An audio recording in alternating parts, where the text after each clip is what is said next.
तपाईँहरूलाई विद्यालय लेखाङ्कन सम्बन्धी र स्कुल एकाउन्टिङ सिस्टम सम्बन्धीको जानकारी दिन गइरहेको छु। यो भिडियोलाई पुरा हेरेर साथ दिनुहोला र यसबाट पुरा सिक्नुहुनेछ भन्ने आश पनि गर्दछु।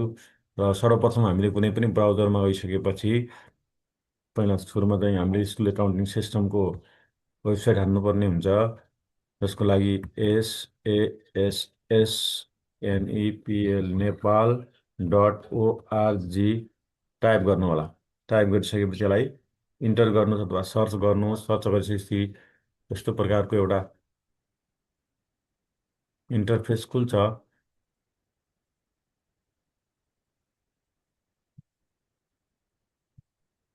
त्यसपछि पासवर्ड हाल्नु होला। पासवर्ड डिफल्ट पासवर्डमा चाहिँ पासवर्ड नै हुन्छ, PASSWORD नै हुन्छ।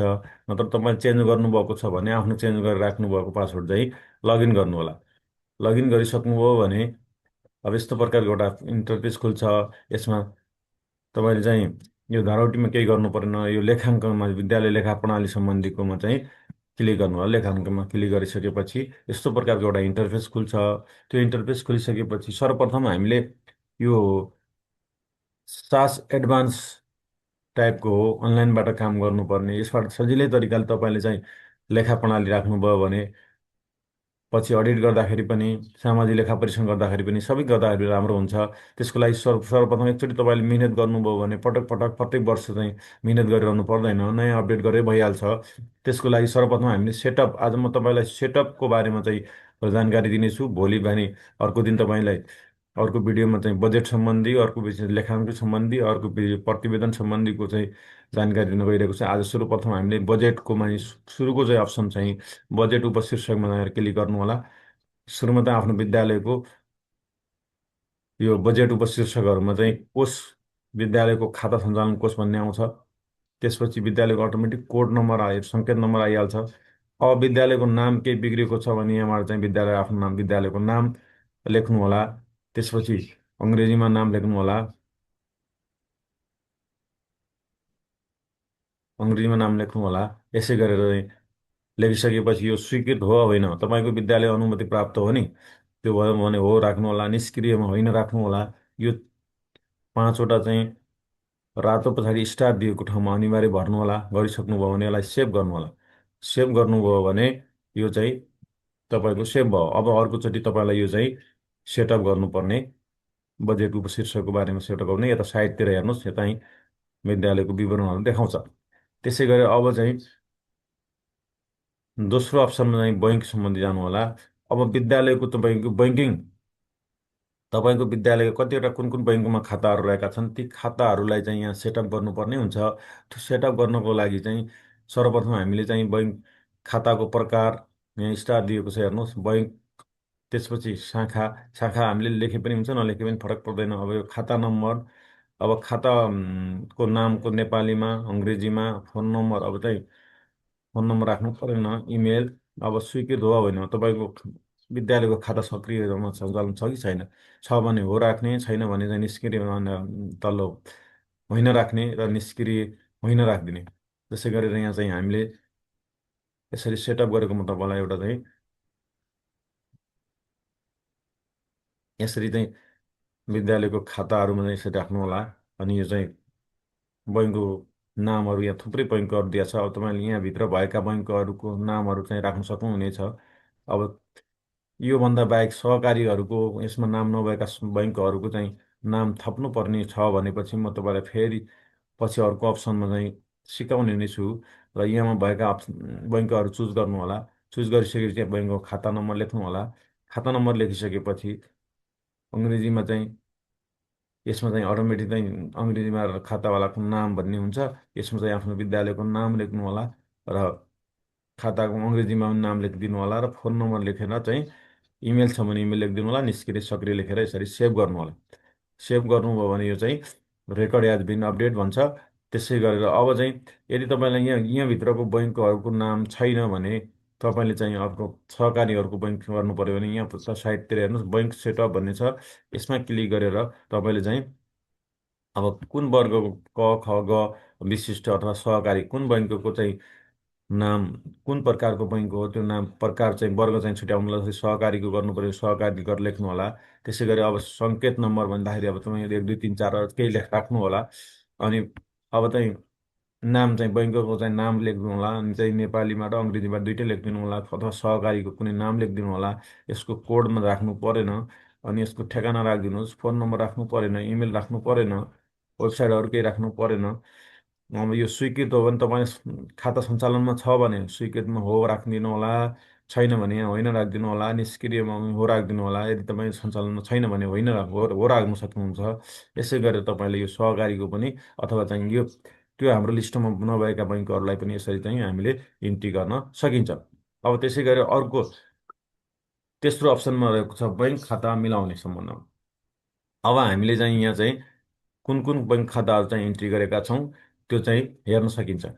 अब त्यो हेरेर तपाईँले चाहिँ कुनै समस्या भएको छ भने यहाँ चाहिँबाट पनि हेरेर मिलाउन पनि फेरि त्यहाँ गएर मिलाउन सकिन्छ। यसमा खालि बैङ्कको खाताहरू हेर्ने, इन्ट्री भएका र नभएकालाई मिलाउने काम गरिन्छ।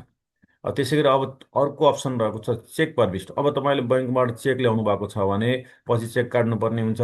त्यसको लागि हामीले चेक नम्बर राख्नुपर्ने हुन्छ। त्यो चेक नम्बरको लागि राख्नुको लागि पहिला समय हामीले बैङ्क चुज गर्ने, कुन बैङ्कको राख्ने।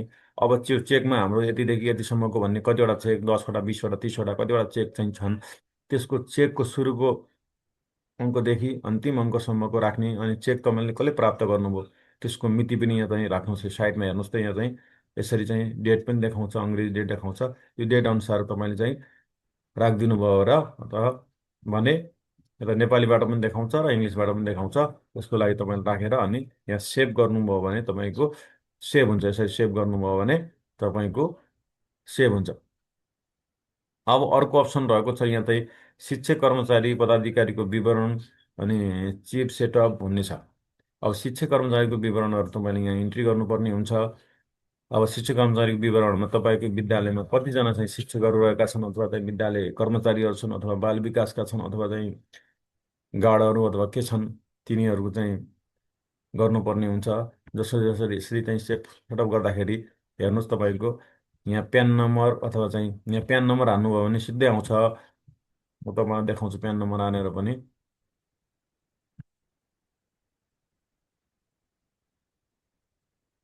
यसरी चाहिँ प्यान नम्बर हान्नुभयो भने टिचरको नाम पनि देखाउँछ। तपाईँले यसरी चुज गर्नु होला, टिचरको नाम देखाउनु भयो भने। अनि त्यसपछि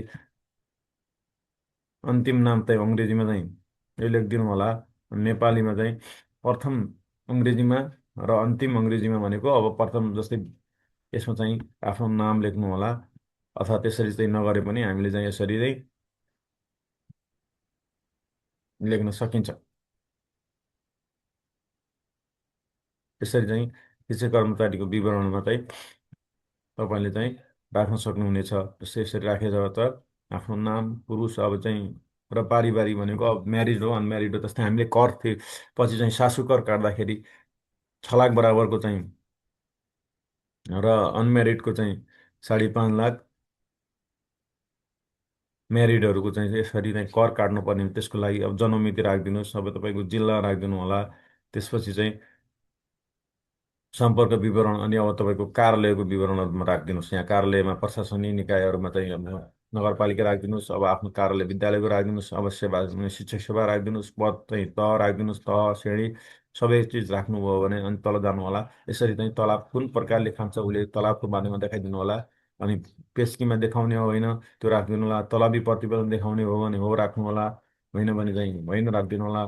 स्वीकृत हो होइन तपाईँको विद्यालयमा यदि पहिला टिचर थियो नाम, अहिले छैन भने होइन राखिदिनु होला। यसरी चाहिँ उसको बैङ्कको डिटेल पनि राखिदिनु होला, बैङ्क डिटेल राखिदिनु भयो भने। अनि चाहिँ त्यसरी चाहिँ अब यो कार्यालयको प्रमुख होइन, अब कुन पदमा हो अथवा कार्यालय प्रमुख हो भने पर्नु होइन हो राख्नु होला। यहाँ चाहिँ होइन भने होइन राखिदिनु होला। आर्थिक प्रसङ्ग प्रमुख हो भने त्यसरी राखेर यसरी सेभ गरिदिनु होला। सेभ गरिदिनु भयो भने यो साइडतिर तपाईँको चाहिँ विवरण यसरी सम्पूर्ण विद्यालयका चाहिँ सम्पूर्ण कर्मचारीहरूको विवरण इन्ट्री गर्नु होला। त्यसै गरी अब पदाधिकारी विवरणहरूमा गएर तपाईँले चाहिँ पदाधिकारीहरूको विवरणमा चाहिँ यहाँ चाहिँ विद्यालयको नाम अटोमेटिक नै आउने हो। त्यसरी चाहिँ अङ्ग्रेजीमा नेपालीमा र लिङ्ग पद भनेको अब विद्यालय व्यवस्थापन समिति शिक्षा विभाग सङ्घहरू छन् भने तिनीहरूको चाहिँ नामहरू यसरी इन्ट्री गर्ने। अथवा तपाईँ विद्यालयबाट तलब खाने छन् केही त्यस्तो छ भने पदाधिकारीहरू छन् भने तिनीहरूको पनि यसमा चाहिँ डिटेलहरू राखिदिनु होला। अब अर्को अप्सन आएको छ चिप सेटअप। अब तपाईँको कार्यालयमा चाहिँ कसले कसले चेक काट्छ र कसले चाहिँ आर्थिक क्रियाकलापहरू गर्छ त्यसको बारेमा चाहिँ यहाँ चाहिँ लेखिदिनु होला। त्यो लेखेर चाहिँ त्यसरी चाहिँ गरिदिनु होला। यसरी चाहिँ विवरणहरू चाहिँ इन्ट्री गरेर राख्न सक्नुहुनेछ। कसले चाहिँ चेकमा साइन गर्छ र कार्यालयको आर्थिक वर्ष कसले गर्छ त्यसको बारेमा चाहिँ चुज गर्नु होला। अब त्यसरी अर्को अप्सन रहेको छ चेक प्रिन्ट। अब तपाईँले चेकलाई प्रिन्ट गर्नुपर्ने हुनसक्छ। तलाबी प्रतिवेदन तलब बनाउनु भयो, तलब पठाउनु पर्ने हो ब्याङ्कमा। चेकलाई यहाँबाट प्रिन्ट गर्न पनि सकिन्छ। जसको लागि हामी सुरुमा चाहिँ कार्यालय अथवा आफ्नो चाहिँ विद्यालयको नाम चुज गर्नु होला। त्यसै गरेर चाहिँ अब कुन बैङ्कको तपाईँको कुन बैङ्क चाहिँ इन्ट्री गर्नु भएको छ त्यो चाहिँ जस्तै राष्ट्रिय वाणिज्य बैङ्क यसको गर्नु होला। अब प्रकार तपाईँले चाहिँ अर्धकट्टी सहितको दुवैतिर भएको चाहिँ चेक छ कि वा चाहिँ अर्धकटी सहित दुवैतिर बोर्डर भएको नभएको छ कि अर्धकटी सहितको देब्रेतिर मात्रै बोर्डर भएको छ कि कुन प्रकारको तपाईँको चेक छ त्यो चेकलाई चुज गर्नु होला। कुनै एउटा चुज गर्नु होला। अब चाहिँ यहाँ फन्ट कत्रो साइजको तपाईँको चेकमा एकचोटि पहिला चेक गरेर चाहिँ विचार गर्नु होला प्रिन्टरमा कति साइजको फन्ट लाग्ने हो। अनि चेकको विड्थ कति छ, चेकको विवरण टोटल छ, चेकमा रकम। अब यहाँ हेर्नुहोस् यसको विवरण पुरै लेखिसकेपछि तपाईँले चाहिँ चेकमा चाहिँ एमाउन्टहरू टपमा कति लेख्ने भन्ने छ। अब यहाँ चाहिँ डेट टप अर्धकट्टीको लागि चाहिँ यहाँ डेट टप पनि दिएको छ। यसरी गरेर तपाईँले यहाँ सेभ गर्न सक्नुहुनेछ। यसरी सेभ गर्नुभयो भने तपाईँको विवरण यता साइडमा देखिन्छ। यसरी त्यसैले चाहिँ त्यसलाई पनि ध्यान दिएर चाहिँ गर्नुहोला। अब त्यसै गरेर अर्को भाउचरको हस्ताक्षर। अब तपाईँले कुनै पनि भाउचर क्रिएट गर्नुहुन्छ पछि अब त्यो भाउचरमा कसले चाहिँ साइन हस्ताक्षर गर्ने भन्ने बारेमा चाहिँ म सिकाउन गइरहेको छु। त्यो भाउचर हस्ताकर्ता तपाईँले यसरी भाउचर पनि क्रिएट भयो हुने कारणले चाहिँ कार्यालय चाहिँ यहाँ कार्यालयको त आफ्नो विद्यालय नै हुने भयो। त्यसै गरेर यसमा साइन कसले सृजना गर्ने भन्ने कुराहरू चाहिँ यसमा चाहिँ हामीले हेर्न सक्नुहुनेछ। तपाईँले चाहिँ यसरी साइन पनि हामीले चाहिँ डिपोजिट होइन सबैमा चाहिँ यहाँ राखिदिनु होला। त्यसै गरेर फेरि यहाँ चाहिँ हेर्नु होला। अब यो चाहिँ कसले साइन गर्ने भन्ने यसमा उपशीर्षकमा लेख्नु परेन। अब तयार गर्नेको, पेस गर्नेको अनि सदर गर्नेको चाहिँ लेखापालको चाहिँ तयार गर्ने यदि तपाईँ हुनुहुन्छ आधारभूत विद्यालय त प्राइभेटतिर छ हुनुहुन्छ भने चाहिँ यहाँ नै सबै प्रयोगको नाम हुन्छ। यहाँ स्वीकृत भयो होइन त्यसरी राखेर अनि सेभ गर्नु होला। यसरी गर्नुभयो भने यो चाहिँ सेभ हुनेछ। र अब त्यसै अब दायित्व भुक्तानीको विषयमा कुरा गर्छौँ। दायित्व भुक्तानीको विषयमा हेर्नु होला। यहाँ चाहिँ कुनै संस्थाले पाउनुपर्ने छ जस्तै भनेको नागरिक लगानी कोष, सञ्चय कोष, आन्तरिक राजस्वमा सासु करहरू बुझाउनु पर्ने हुन्छ। त्यसको लागि दायित्व भुक्तानीको कुराहरू आउँछ।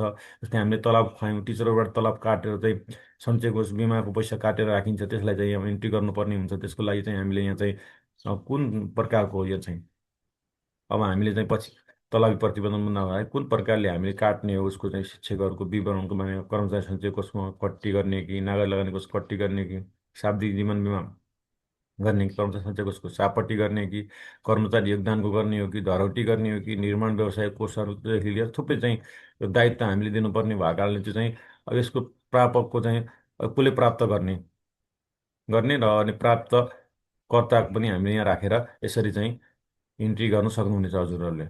यसरी चाहिँ हेर्नुहोस् तपाईँको यो राखियो। अनि अब जस्तै कर्मचारी सञ्चय कोष कट्टी भन्ने भयो। अब प्रापक प्रकार भनेको कस्तो व्यक्ति हो भने व्यक्ति राख्नु पऱ्यो, संस्था भने संस्थापक राख्नु पऱ्यो। तर हामीले चाहिँ नागरिक लगानी कोष र उसमा चाहिँ संस्था राख्नुपर्ने हुन्छ। अब प्राप्तकर्ता भनेको जस्तै कर्मचारी सञ्चय कोष भयो। यसरी चाहिँ सेभ गर्नु हो भने यसरी चाहिँ हाम्रो सेभ नै हुन्छ। यो बैङ्क सेटअपको बारेमा त अघि हाम्रो भइहाल्यो। अब चाहिँ पेस्की भुक्तानी पाउने नपाउने कुनै टिचरहरूले चाहिँ कर्मचारीले पेस्की पाउनेवाला छन् भने त्यसको बारेमा पनि हामीले यहाँ इन्ट्री गर्नुपर्ने हुन्छ। जस्तै पेस्कीको रूपमा चाहिँ यहाँ राख्नुपर्ने हुन्छ। जसको लागि चाहिँ हामीले हेर्नुहोस् त संस्थागत पनि पेस्कीको कुरा हुन्छ। पछि हामीले सञ्चय कोषबाट काटिसकेपछि त्यसलाई फेरि रिटर्न दिनुपर्ने हुन्छ। त्यसको लागि भ्याट नम्बर, प्यान नम्बरदेखि लिएर सबै टोटल विवरणहरू भरेर लास्टमा तपाईँले चाहिँ यो पेस्की देखाउने हो होइन सबै कुराहरू राखेर चाहिँ यहाँ सेभ गर्नु होला। यसरी सेभ गर्नुभयो भने यो चाहिँ सेभ गरेर सकिन्छ। अब अर्को चाहिँ यो मर्ज एडभान्स पेमेन्ट भाउचर भन्ने छ। यसमा हामीले खासै धेरै कुराहरू केही राख्नु पर्दैन। यो ठेकादार, उपभोक्ता, परामर्शदाता के को आधारमा चाहिँ हामीले चाहिँ पहिला एडभान्स दिन्छौँ नि पैसा पैसा। जस्तै कहिले काहीँ हामीले सामान किन्नु पर्ने भयो। अब सामान किन्नु पर्ने भयो भने चाहिँ यहाँ उपभोक्तालाई चाहिँ दिनुपर्ने हो त नाम लेख्नु पऱ्यो, त्यसको प्यान नम्बर लेख्नु पऱ्यो। यसमा चाहिँ हामीले चाहिँ यसरी इन्ट्री गरेर चेन्ज कन्डिसन टाइपको हो कि त्यसलाई गरेर अनि यहाँ चाहिँ खोजमा गएर यसरी चाहिँ हामीले खोजेर चाहिँ राख्नुपर्ने हुन्छ। अब त्यसो गरेर हामी लास्टमा चाहिँ अन्तिममा चाहिँ संस्थाको विवरणको बारेमा चाहिँ कुरा गर्न चाहन्छु। यस संस्थाको विवरण केही बिग्रिएको छ अथवा केही छ सचाउनु पर्ने छ भने तपाईँले यहाँबाट चाहिँ आफ्नो संस्थाको विवरणहरू सचाउन सक्नुहुनेछ। यसै गरेर यो पुरा भिडियोलाई अन्तिमसम्म हेरेर आफ्नो स्टेप बाई दुई तिनचोटि फेरि हेरेर पनि तपाईँहरूले चाहिँ त्यसलाई धेरै कुराहरू सिक्नुहुनेछ। सिक्नुभयो भने एकचोटि बनाउनु भयो भने अर्कोचोटि यो सेटअप हामी धेरै गरिरहनु परेन। कर्मचारी चेन्ज भयो केही भयो मात्रै चाहिँ तपाईँले गर्नुपर्छ, नत्र भने गर्नुपर्ने अवस्था हुँदैन। त्यसको लागि चाहिँ अन्तिमसम्म हेर्नुभएकोमा धेरै धेरै धन्यवाद। बाँकी अर्को बजेटको बारेमा अर्को दिन अर्को भिडियो नै आउनेछ, त्यसलाई पनि हेरेर साथ दिनुहुनेछ भन्ने